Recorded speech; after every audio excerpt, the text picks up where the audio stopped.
Hello mga ka-legit Dover Gods, another updates po tayo kung saan matindi po ang mga revelasyon na natuklasan ng ilan sa mga empleyado ng Branded Eat Bulaga. Aba, TBJ, sinisisi ng tape patungkol sa isyong ito, ang lahat ng yan. But before that, if you haven't subscribed yet to my YouTube channel, please don't forget to like, share, and subscribe at hit mo na rin ang notification bell for more showbiz updates. And please don't forget to hit the all para ikaw ang unang-unang makakapanood sa lahat ng ating mga updates. Bago nga tayo magpatuloy, first nais ko po munang magpasalamat sa lahat po ng mga legit viewers, subscribers, and legit Dover Gods po natin na lagi nag-aabang at nakaantabay sa lahat ng ating mga updates. Thank you so much for always keep watching and trusting this channel. And now let's talk about this one kasi mainit-init pong pinag-uusapan ngayon ang patungkol po dito sa isang issue ng hindi daw di umano pagbibigay at pagpapasweldo ng tama ng tape sa kanilang mga empleyado. Kung matatandaan po ninyo, may naibalita tayo na according po sa isang vlogger, no, na meron daw di umanong mga empleyado ng Branded Eat Bulaga na sumama po dito sa TBJ na hinahabla or parang nagrereklamo po sila patungkol po dun sa mga benepisyo na hindi po naibigay sa kanila ng Tape Incorporated while they are working doon po sa Branded Eat Bulaga under sa management po ng Tape Incorporated, which is yung kanila pong producers. So dahil po dito ay nagsama-sama ang ilan sa mga empleyado para po pumunta sa isang government organization or government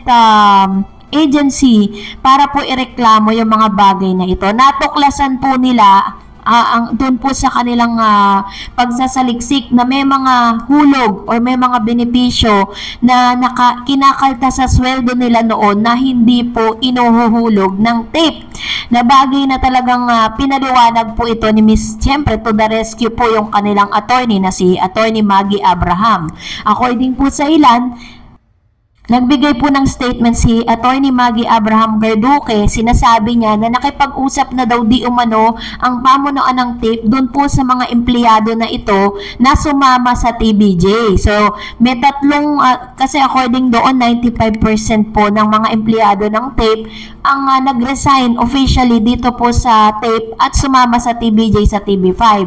So, dahil po dito, sinisisi po ng tape ang TBJ at ang production po nila sa hindi po naibigay ng mga benepisyo dahil sumama daw ito pong mga empleyado sa TBJ, which is bagay na hindi po paniniwalaan sa korte kasi unang-una nag-resign po ang mga talents at nag-resign din po ang mga empleyado. Meron po silang pinirmahan, sumulat sila. So, kahit po sa isang kung ikaw ay isang ordinaryong empleyado po sa isang kumpanya, once na nagkaroon po ng separation, may tinatawag na separation pay. So, isa po yun sa mga hinahabol ngayon ng ilan sa mga empleyado. Pangalawa, nasa liksik at nakita din po na totoo nga yung sinasabi po yung case kay Bossing noon na sinabi ni Tito Sen na kinakaltasan daw di umano ito pong si Mr. Vic Soto or si Bossing ng tax pati ng ilan sa mga benepisyo ng isang empleyado, pero hindi daw di umano ito inihuhulog doon po sa tamang ahensya na bagay na ginagawa din pala nito pong ito pong tape na ito sa mga empleyado sa ngayon. Kaya naman ito pong 30 na katao ay kinausap po, no, nagkaroon po sila ng meeting patungkol dito at yung sisi ay binupukol nila sa TBJ. Kasi nga daw, dahil daw sa pagsama nila sa TBJ, kaya hindi raw po naibigay ang kanila mga benepisyo na bagay na pinaglalaban nila dahil kahit po wala na sila sa tape, is karapatan po nila na makuha kung ano man po yung benepisyo na ito. So, ang gusto po mangyari kasi ng tape na hindi na po umabot ito sa korte. Kaya naman ang ginagawa ni Miss Abraham Garduque ngayon is parang, kasi nga di ba na ibalita natin na parang tinatawan-tawanan lang, parang hindi iniintindi ng tape ito, pero kalaunan parang medyo lumalalim na po yung yung kaso na to. Maaaring dumating na po sa kanila yung supoy na kailangan po nilang mag-comply, kaya po sila nagsalita patungkol sa bagay na ito. Kaya hindi natin alam dito po sa mga panibagong ano na to, panibagong mga empleyado ng TIP kung sumisweldo ba sila ng tama.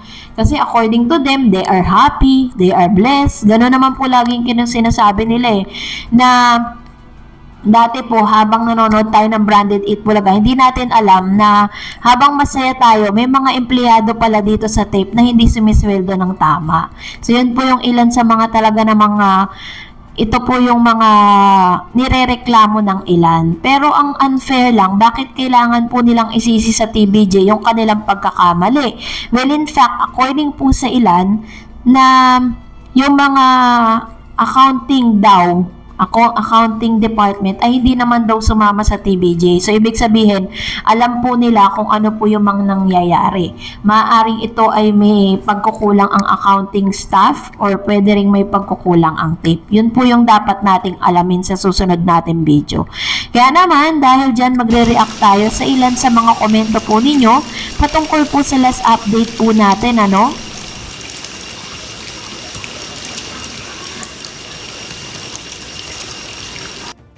Unahin po natin si Miss Fallen Angel. For God's sake, di ba sila makagawa ng sarili nilang title na walang hassle?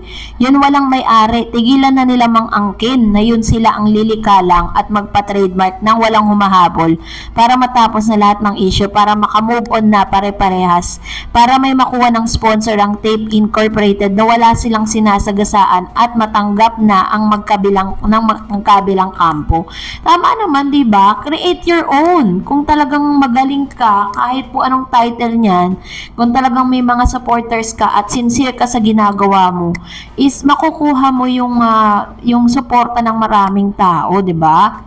Huwag na nilang ipilit pa yung mga gusto nila. Gusto nila lagi may hassle Sabi naman po ni Mr. Fred Bumanlag, bakit hindi gamitin ng mga lusos ang titulong Tape Bulagta? Kasi sikat na sila sa titulong ito sa masang Pilipino. Tapos magpapalaro sila sa G. Sagedi ng Spirit of the Glass.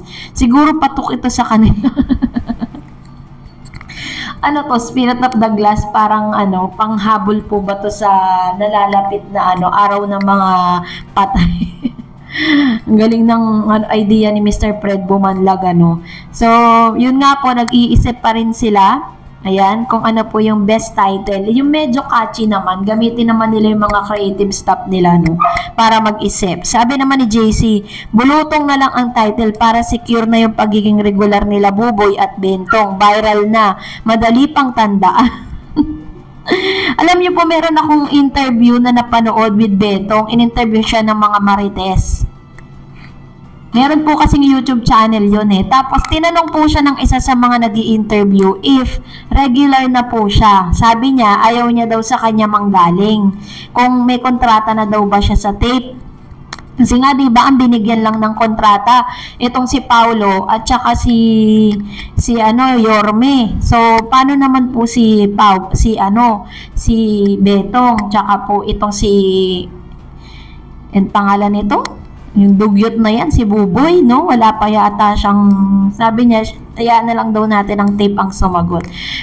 Anyway, di naman tayo masyadong interesado. Sabi na Erlinda Montemayor, sa tingin ko, yung abogada ng Tape Bulagta kulang sa impormasyon, kaya kabaligtaran sa mga nangyayari, ang mga sinasabi, o baka naman almost na nito talo na ang tape. Kaya, ayun. So, baka alam niya na talaga na tagilid, Kaya parang, alam niyo po, imposible naman na hindi niya alam ang totoo. Lahat po yan, sabi po nga ng isang kakilala kong lawyers, kahit daw po alam niya yung totoo, pero kung ang kanya pong pinaglalaban, yung nagsasabi ng kasinungalingan, kailangan niya pa rin ipaglaban kasi yun ang kanyang trabaho, Kaya nga sinasabing liars, all lawyers are liars. Yun po ang sabi niya. Sabi po ni user, cool, God speak in favor of TBJ. Kindly greet me sa next vlog. God bless you and your family. Ayan. So, Hello po, kung sino ka man, no? User NY2. Parang si Mr. Malyari Macarinas to. Hello po sa inyo po at maraming salamat po sa inyo pong laging panonood at pagsubaybay sa lahat ng ating mga updates. Maraming salamat po. And of course, kung hindi pa po kayo nakapag-subscribe or hindi pa kayo or kung meron kayo na isi-comment o magpa-shoutout, mag-comment lang kayo sa comment section natin. At kung hindi ka pa nakasubscribe sa aking channel, please don't forget to like, share, and subscribe. And please follow me on my Facebook page, Darets TV. God bless everyone.